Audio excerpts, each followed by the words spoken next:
নমস্কার, আজকে আমি ফুলকপি আলুর দম করছি। তো দেখুন কিভাবে করি। তো এখন তো জমিয়ে শীতটা পড়েনি, হালকাই পড়েছে। তো ভালোই লাগে ফুলকপি খেতে। তো দেখুন কিভাবে দমটা করছি।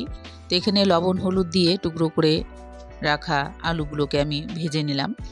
তারপরে এখানে সেমভাবে আমি ফুলকপিটাকেও ভাজবো। তো ফুলকপিটা হালকা করেই ভাজবো, বেশি লাল করব না। তো অল্প অল্প তেল দিয়েই ভাজবো।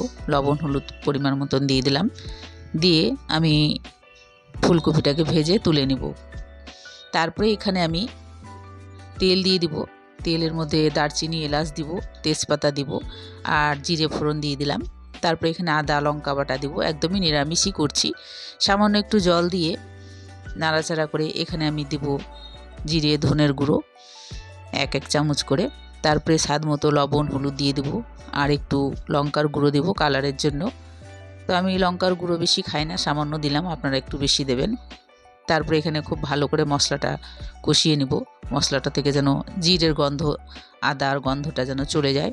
তারপরে এখানে আমি টমেটো বাটা দিয়ে দিলাম 2টো, দিয়ে খুব ভালো করে মশলাটা কষিয়ে নেব।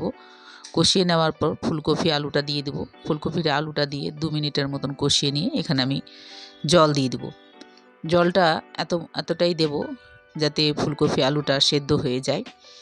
আর এইভাবে আপনারা করবেন আর খাবেন, খুব ভালোই লাগে ফুলকপিটা খেতে। যদি ভালো লাগে নামাবার আগে একটু মিষ্টি দিয়ে দিবেন। আর যদি ভালো লাগে লাইক শেয়ার কমেন্ট করবেন, ফলো করতে ভুলবেন না। আর যারা নতুন আছেন তাদের কাছে অনুরোধ একটু ফলো করে দেওয়া যায়।